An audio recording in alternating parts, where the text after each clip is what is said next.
बार जन्मे हो, मरे हो, भोगे हो प्यारे, ये एक बार प्यार कर लो हमारे प्रभु से, एक बार कर लो। ये भ्रम बिना भगवद आश्रय के भव भय भंजन पद विमुख अभागी, ये माया का, अविद्या का भ्रम नष्ट करने वाले जिनके चरणारविंद हैं, उन श्री हरि से तुम विमुख हो। अरे अभागी, तुम नरक तुल्य भोगों को भोग रहे हो। ये बिना सत्संगी के ये शब्द नहीं पचा सकते आप, क्योंकि आप उसी में रमण करते हैं। आपको लगेगा क्या है, फिर जिंदगी क्या रह गई। अरे अभी देखा क्या है, जिंदगी क्या है। निहाल हो जाओगे, नाच पड़ोगे, मस्त हो जाओगे, किसी का कोई भय नहीं, कोई चाह नहीं। सौंदर्य समुद्र, प्रेम समुद्र, ज्ञान समुद्र जब प्रीतम गले लगाएंगे निहाल हो जाओगे। पर चाह तो है मलमूत्र के शरीर को गले लगाने की, चाह है इसी को, ये स्वस्थ रहे, खूब विषयों को भोगूं। कैसी दुर्बुद्धि छा गई है और बढ़ती चली जा रही है दुर्बुद्धि। ये ऐसी तृष्णा बढ़ती चली जा रही है, पूछो मत। सावधान हो जाओ प्यारे, बहुत कम समय है, तुम्हारा शरीर छीन लिया जाएगा, जबरदस्ती छीन लिया जाएगा, ना चाहते हुए तुम्हारे शरीर का नाश हो जाएगा। मान लीजिए एक चंद समय है, कुछ समय, जिसे तुम 80 साल 100 साल समय ऐसे गए। ब्रह्मा जी के लोक में एक कमल की पंखुड़ी ऐसे छेदी जाए तो मृत्यु लोक का 1 वर्ष हो जाता है। कितना तुम्हारे पास? हमारी रात सोने में चली जाती है, दिन नाना प्रकार के भोगों के संग्रह के लिए, कमाई के लिए, भोगों के भोगने के चिंतन में चले। हमारा सच्चा जो मार्ग है, जो सत्य मार्ग है, जहां सुख मिलना है, हमारे पास समय नहीं उसके लिए। किसी से बात, हमारे पास समय नहीं।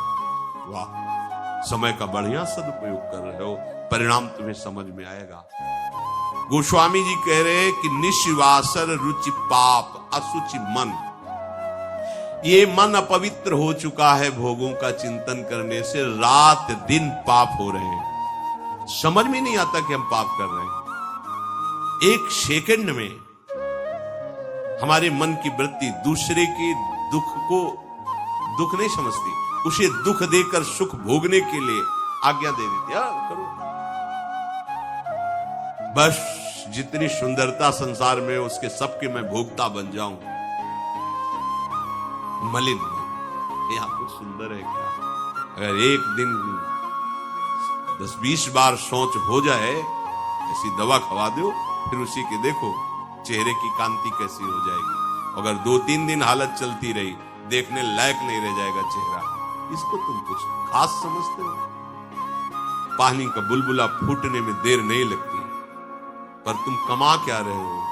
एक कर्म भूमि है, तुम यहां आए हो अच्छे कर्म करने, प्रभु की प्राप्ति के लिए, महासुख प्राप्ति के लिए।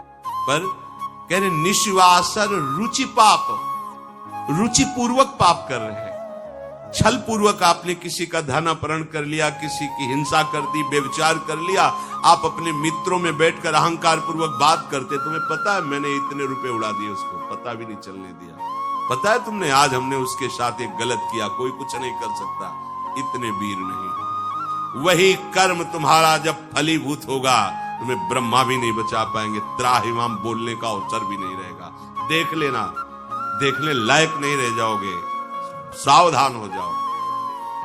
देखो ये सत्संग है तुम्हें सत्य वस्तु की अनुभूति कराने के लिए। तुम जहां असत में राख किए हो तो चुभेगा, तुम्हें जलन पैदा होगा। हम चाहते हैं कि तुम्हारे हृदय में ये बात लगे और तुम्हारी शूरवीरता जागृत हो, जो भगवद अंश की है, और तुम असत का त्याग करके भगवत मार्ग के पथिक बनो।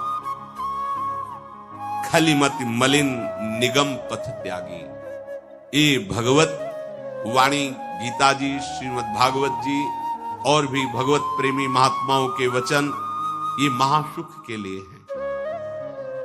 तुम इनका त्याग करके मनमानी आचरण कर रहे हो, बहुत समय नष्ट कर रहे हो, आप पछताना पड़ेगा। ऐ खल, अपनी मति को असत आचरणों में मत लगा। अपनी दुष्टता को मत बढ़ा और गर्व करता है कि मुझे कोई भी परास्त तुम हो क्या तुम? एक सेकंड में दिल की गति रुक जाए, तुम हो क्या? कुछ नहीं हो, कुछ नहीं रोक सकते हो। सावधान, राधा राधा राधा, सावधान होकर चलोगे, महासुख स्वरूप तुम हो, तुम्हें किसी और सुख की जरूरत नहीं है।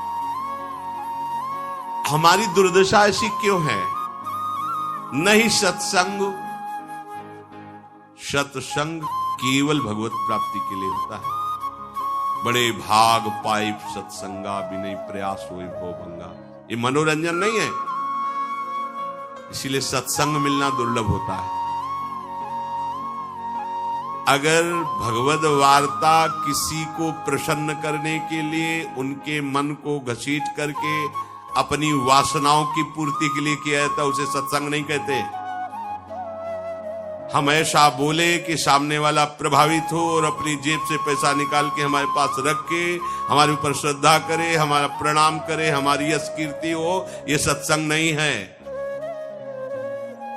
हमारी बात मानकर सच्चिदानंद प्रभु में इसका मन लग जाए, संसार के भोगों से इसका मन हट करके अपने स्वरूप में स्थित हो, प्रभु में लगे, उसे सत्संग कहते हैं।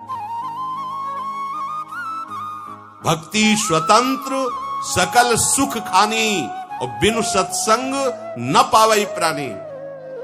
सत्संग का क्या फल है? हरि से प्रेम हो जाना, संसार का राग नष्ट हो जाना। सत्संग का सीधा फल है प्रभु से प्रेम। अगर प्रभु से प्रेम नहीं हो रहा, आपको अपने दोस्त सत्संग में बैठने पर जला नहीं रहे, तो सत्संग नहीं हो रहा, मनोरंजन हो रहा है। जहां सभा में बैठने से आपके आग लग जाए, इतना गलत मैंने किया, इतना मैं गलत हूं, कब मैं इससे हो, जान जाओ कि सत्संग हो रहा है।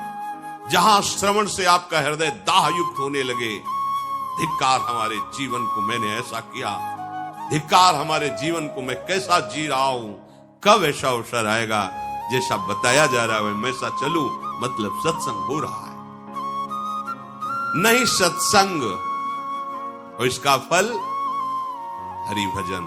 तो बोले भजन नहीं हरि को,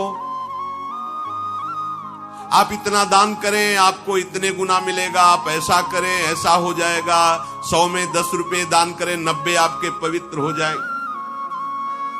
सत्संग नहीं, ये सत्संग। 100 में 90 अपने मानिए और 10 हमें दे दीजिए, इसे सत्संग नहीं कहते। 100 के 100 का अभिमान त्याग कर प्रभु के चरणों, वो 100 है, 100 को स्वीकार मत करो तो जीवित रहोगे, 100 को स्वीकार कर लिया तो 100 हो जाओगे। 100 का मतलब समझते हो? जिन हरि भगत हृदय नहीं आनी, जीवित 100 समान ते प्राणी। जीवित 100 जिंदा मुर्दे के समान, ते नर नरक रूप जीवत जग। किसी भी वस्तु का अहम और ममत्व न रह जाए और प्रभु में, यह सत्संग का स्वरूप। सत्संग का स्वरूप तुम्हारे मन को खुशी नहीं, तुम्हारे मन को मार देगा। सत्संग का स्वरूप तुम्हारे मन को मार करके सच्चिदानंद प्रभु में लगा देगा। महाभागवतों के वचन, भगवान की वाणी तुम्हें भगवत स्वरूप में स्थित करेगी, प्रपंच का बढ़ावा नहीं। इससे प्रपंच का बढ़ावा होता है। गंदी नाली से हाथ धोगे तो तुम्हारे हाथ पवित्र हो जाएंगे। ये गंदी नाली, अधर्म का आचरण करके तुम सोचो उसमें दान कर दे, कभी पवित्र नहीं होने वाले। भ्रम मत करना, दान शब्द वहां लगता है जो धर्म पूर्वक कमाया हुआ है। 4 रोटी कमाई, 1 रोटी किसी भूखों को दे दो, ये मंगल होगा। पापाचरण करके, हिंसा करके, व्यभिचार करके, छल कपट करके कमाओ और उसके बाद सोचो दान लगेगा ही नहीं। और जो स्वीकार करता है, धर्म का सहायक होता है, वो दोनों को दंड मिलेगा, दोनों को दंड मिलेगा। बहुत सावधान। सत्संग हमारे नाना प्रकार की वासनाओं का नाश करता है, वासनाओं को बढ़ावा नहीं देता। आप ऐसा करो, गृहस्थ हो, दान धर्म से युक्त हो जाओ। हाँ, देखो ना हरिपाल जी ने चोरी करके भगवान को रिझा लिया। बेमतलब का शब्द, हरिपाल जी ने सर्वस्व समर्पित करके प्राणपण प्रभु की सेवा, साधु सेवा का भाव लेकर के फिर वहां खड़े होते थे कि इसका भी मंगल हो जाएगा।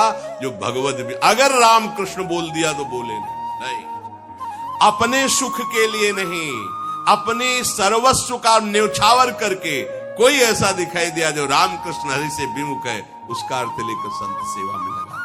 पहले अपना सर्वस्व नाश करो, समर्पित करो, फिर देखो तुम्हारे अंदर स्थिति क्या आती है, फिर उसके अनुसार चलो। देखे, बेईमानी को दान नहीं कहते, बेईमानी को धर्म नहीं कहते, ये भ्रम मत करना। कभी ऐसा दान भी मत करना, नहीं तो दुर्गति से बच नहीं सकते कि हमने अमुक रुपए कमाए पापाचरण से, चलो संतों का भंडारा कर देते। सैकड़ों संतों की बुद्धि भजन से बिलक करने का जो पाप होगा तुम भोग नहीं पाओगे। मत देना कभी संतों को, जो तुम्हारा पाप का कमाया हुआ धन हो, कभी मत देना संतों को। उन्होंने जीवन अर्पित किया प्रभु के लिए। अगर तुम्हें पवित्र होना है तो प्रणाम करो, उनकी बात मानो, इसी से तुम्हारा मंगल हो जाएगा। और धर्म से यदि कमाया है, 4 रोटी है, 1 दे दो, मंगल हो जाएगा। बात इस तरह से। सत्संग का फल सीधा भगवत स्वरूप में स्थित होना, प्रपंच का बढ़ावा देना नहीं।